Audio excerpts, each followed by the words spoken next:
आज टोनी चिड़िया सुबह सुबह उठकर स्कूल जा रही थी। चिड़िया अपनी माँ को अलविदा कहकर अपने दोस्त कबूतर और तोता के साथ स्कूल की ओर चली जाती है। उनका स्कूल घर से बहुत दूर था, इसलिए उन्हें जाने में काफी समय लग जाता था। टिंकू भी तैयार होकर स्कूल जा रहा था, लेकिन टिंकू के पास साइकिल थी, इसलिए वह अपनी साइकिल से जल्दी स्कूल पहुंच जाता था। टोनी और उसके दोस्त जल्दी जल्दी पंख फड़फड़ाकर स्कूल जा रहे थे ताकि लेट ना हो जाएं। उसके दोस्तों को यह लगता है कि कहीं आज फिर हम स्कूल में लेट ना हो जाएं। तभी टोनी कहती है, हाँ लगता है मेम आज भी हमें मारेगी। वो तीनों आपस में बात कर रहे थे, तभी उनके सामने टिंकू आता है। अरे, तुम कितनी भी तेजी से पंख फड़फड़ाना, तब भी तुम लोग मुझसे आगे कभी नहीं निकल सकते। समझे टिंकू और उसके दोस्तों को अपनी साइकिल का घमंड था, क्योंकि वह साइकिल से तुरंत स्कूल पहुंच जाएंगे, और ये तीनों बेचारे हर रोज स्कूल में लेट पहुंचते। मेम ने कहा, आज फिर तुम लेट हो गए, तुम लोगों का कुछ नहीं होने वाला। स्कूल में लेट हो जाने से हर रोज टीचर से मार खाते थे। इधर टिंकू और उसके दोस्त उन्हें पिटते देख मजे लेते थे। स्कूल की छुट्टी होती है और टोनी, चिड़िया और उसके दोस्त अपने घर आ जाते हैं। घर पहुंचकर टोनी अपनी माँ से कहती है, माँ, मैं स्कूल नहीं जाऊंगी। हम रोज स्कूल के लिए लेट हो जाते हैं, इसलिए मेम रोज हमें डांटती है। जब तक मेरी साइकिल नहीं आएगी, मैं स्कूल नहीं जाऊंगी। अब मैं साइकिल लेकर ही स्कूल जाऊंगी। माँ कहती है, मैं तुम्हारा दर्द समझती हूँ बेटा, लेकिन तुम्हारे पापा इस दुनिया को छोड़कर चले गए हैं। हम ठीक से खाना भी नहीं खा पाते हैं, तो भला मैं तुम्हारे लिए साइकिल कैसे लाऊं? बेटा, तुम्हारे पापा जिंदा होते तो तुम्हारी जरूरतों को पूरा करते, लेकिन वह मुझे छोड़कर चले गए। टोनी की माँ उसके पापा को याद करके रोने लगती है। माँ, तुम रो मत, मैं खुश हूं माँ, तुम खुश रहो, ऊपर वाले से यही दुआ है। टोनी अपनी माँ को गले लगाकर चुप करती है। अगले दिन टोनी चिड़िया स्कूल जाने के लिए तैयार हो रही थी। तभी कबूतर और तोता उसके सामने आते हैं। टोनी, टोनी, क्या तुम्हें पता है, आज हमारे स्कूल में उड़न प्रतियोगिता खेल होने वाला है, और इसमें जीतने वाले के लिए बहुत बड़ा प्राइज भी रखा गया है। और प्राइज में जीतने वाले को साइकिल मिलेगी। प्राइज में साइकिल का नाम सुनते ही टोनी बहुत खुश हो जाती है, क्योंकि उसे एक अवसर मिल गया साइकिल जीतने के लिए। टोनी फटाफट अपने दोस्तों के साथ स्कूल चली जाती है। स्कूल में उड़न प्रतियोगिता का कार्यक्रम शुरू हो रहा था। वहां पर ढेर सारे लोग इस गेम में हिस्सा ले रहे थे। खेल चालू हुआ और वह भी इस खेल में हिस्सा ले रही थी, और टिंकू भी खेल में हिस्सा ले रहा था। टोनी के दोस्तों ने कहा, टिंकू के पास तो पहले से ही एक साइकिल है, फिर भी ये मोटा खेल में हिस्सा ले रहा है। तभी वो उनके सामने आता है। वह टोनी से बोलता है, तुम भी इस खेल में हिस्सा ले रहे हो, थोड़ा संभल कर खेलना। फिर वह अपने दोस्तों के साथ खेल के मैदान में चला जाता है। टोनी चिड़िया भी उस खेल में हिस्सा लेती है। उस खेल में बहुत हट्टे कट्टे पंछी भी हिस्सा लेते हैं। उनमें टोनी चिड़िया, जो छोटी और कमजोर थी लेकिन थोड़ी बहुत हिम्मत वाली थी, वह उस लाल झंडे को छुएगी और विजेता बनेगी, और उसे मिलेगी चमचमाती साइकिल।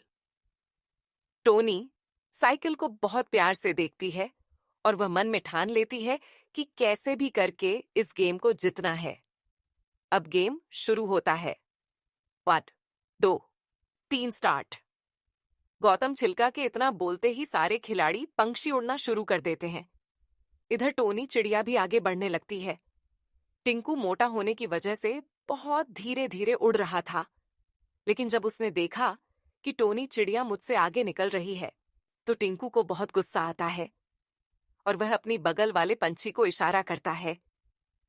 टिंकू का इशारा देखकर वह पक्षी टोनी चिड़िया को अपने पैर से मारने लगता है, लेकिन उस पक्षी का पैर टोनी चिड़िया के पैर में फंस जाता है, और वह नीचे गिर जाता है और मार जाता है।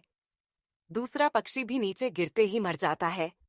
टोनी चिड़िया तो बच जाती है, लेकिन उसके पैर में चोट लग जाती है, जिसकी वजह से वह खड़ी नहीं हो पा रही थी। लेकिन उसने हिम्मत नहीं हारी और अपने पंख फड़फड़ाते हुए उड़ने लगती है, और तेजी से उड़ते हुए फिर उन पक्षियों से आगे निकल जाती है। ये सब देखकर टिंकू फिर गुस्सा हो जाता है और इस बार दूसरे पक्षी को इशारा करता है।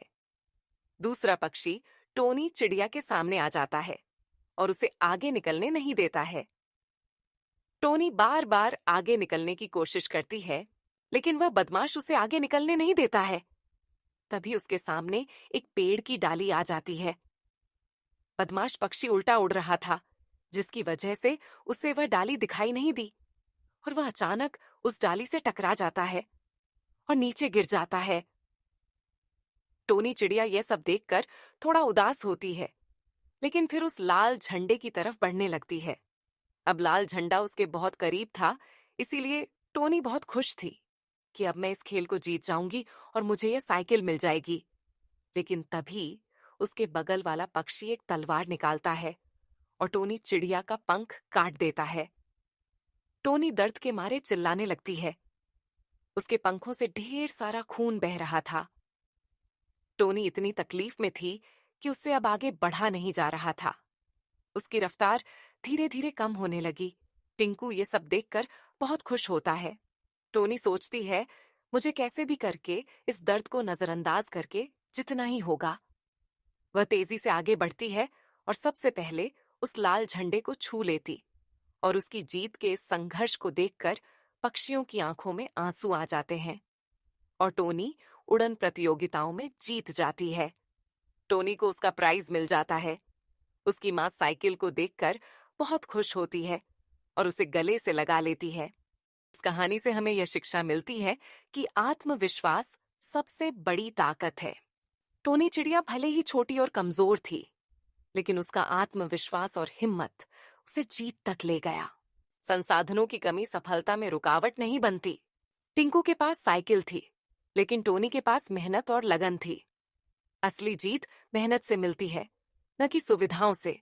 बुराई कितनी भी कोशिश करे, सच्चाई और मेहनत जीतती है। टिंकू और उसके साथी टोनी को रोकने की कोशिश करते रहे, लेकिन अंत में जीत सच और संघर्ष की ही हुई। माँ बाप की दुआओं में बहुत ताकत होती है। टोनी की माँ की दुआओं और प्रेम ने उसे हिम्मत दी, जिससे वह अंत तक डटी रही। दूसरों का मजाक उड़ाना गलत है। टिंकू और उसके दोस्तों ने दूसरों का मजाक उड़ाया, लेकिन अंत में खुद शर्मिंदा हुए। सच्ची जीत वही है जो दूसरों को प्रेरणा दे। टोनी की जीत से बाकी पंछियों की आंखों में आंसू आ गए। ये थी इंसानियत और प्रेरणा की असली जीत। Thanks for watching.